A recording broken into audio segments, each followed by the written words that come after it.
সকলো পৰীক্ষাৰ্থীকে মোৰ তৰফৰ পৰা শুভেচ্ছা জনাইছোঁ যিসকলে এইবাৰ অৰ্থাৎ 2025 বৰ্ষত CEE এণ্ট্ৰেন্স অৰ্থাৎ ফাৰ্মাচী এণ্ট্ৰেন্স এক্সামিনেশ্যন 2025 দিবলৈ গৈ আছে। তো সকলো ছাত্ৰ ছাত্ৰীকে মোৰ তৰফৰ পৰা শুভেচ্ছা জনাইছোঁ।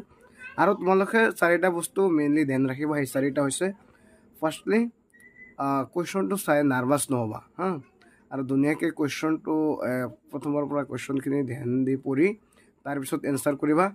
আৰু লগতে যেহেতু এইটো এক্সামত ফাৰ্মাচী এণ্ট্ৰেন্স এক্সামত ডিফাৰ্ম আৰু বিফাৰ্মত কোনো ধৰণৰ নেগেটিভ মাৰ্কিং নাই। তো নেগেটিভ মাৰ্কিং নাই, যাৰ কাৰণে তোমালোকে কি কৰিবা, এটা কুৱেশ্যনো যাতে এৰি থৈ নাহা। তো সেইকাৰণে প্ৰথমৰ পৰা গোটেইখিনি কুৱেশ্যন ভালকৈ এটেম্প কৰিবা আৰু এটা কুৱেশ্যনো যাতে বাদ নপৰে। যিখিনি কুৱেশ্যনত ডাউট থাকে সেইখিনি লাগিলে পিছলৈ কৰিবা, আৰু যিখিনি তোমালোকে পাৰা কুৱেশ্যনখিনি ফাৰ্ষ্টৰ পৰাই ধুনীয়াকৈ কৰি যাবা। আৰু এনেকুৱা নহয় এটা কুৱেশ্যন নোৱাৰিলোঁ কাৰণে নেক্সটটো নোৱাৰিম বা ডিম'টিভেশ্যন হৈ যাম, সেনেকুৱা নহয়।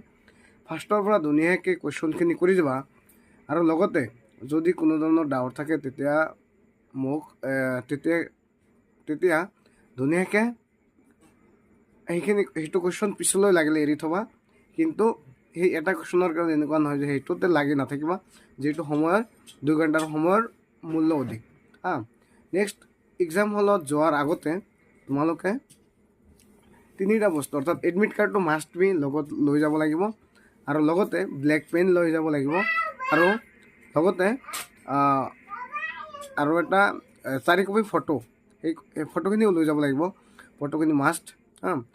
আৰু তাতে যিখিনি গাইডলাইন, এডমিট কাৰ্ডত যিখিনি গাইডলাইন দি আছে সেইখিনি ধুনীয়াকৈ ফ'ল' কৰিবা। আৰু লগতে কোনো নাৰ্ভাছনেছ নোহোৱাকৈ ভালকৈ একফালৰ পৰা কুৱেশ্যনখিনি কৰিবা। যদি ক'ৰবাত ডাউট থাকে সেইটো কুৱেশ্যন লাগিলে পিছলৈ কৰিবা, আৰু এটা কুৱেশ্যনো যাতে বাদ নপৰে সেই ক্ষেত্ৰত ধ্যান ৰাখিবা হা। 100% কুৱেশ্যনখিনি এটেম্প কৰিবা। আৰু লগতে আজি OMR-খন ফিল আপ কৰোঁতে অলপ ধ্যান দি কৰিবা, যিটো যদি কিবা OMR ফিলিঙত যদি প্ৰব্লেম হয়, যিহেতু OMR এটাই দিব, সেইকাৰণে OMR-খন ফিল আপ কৰোঁতে তোমালোকে ধুনীয়াকৈ ফিল আপ কৰিবা, যাতে কোনো ধৰণৰ কি নহয় প্ৰব্লেমত যাতে নপৰা, যিহেতু তোমাক OMR-খন এটাইহে দিব হা। তো সকলো পৰীক্ষাৰ্থীকে মোৰ ফালৰ পৰা আন্তৰিক শুভেচ্ছা জনাইছোঁ। তোমালোকে ভালকৈ পৰীক্ষা দিয়ে আৰু আশা কৰোঁ তোমালোকৰ ভালে হ'ব। তো অল দ্য বেষ্ট। তো আজিৰ এইখিনি আজি ইমান বেছি পঢ়িব নালাগে, তোমালোকে যিখিনি পঢ়িছা এইখিনি অলপ ৰিভিজন দিবা লাগিলে। আৰু কালি ৰাতিপুৱা উঠিবা, অলপ সোনকালে উঠিবা, আৰু এক্সাম হলত অলপ সোনকালে যাবা, যাতে যিহেতু 11টাৰ পৰা এক্সাম, তোমালোকে অলপ আগতেই এক্সাম হলত গুচি যাবা।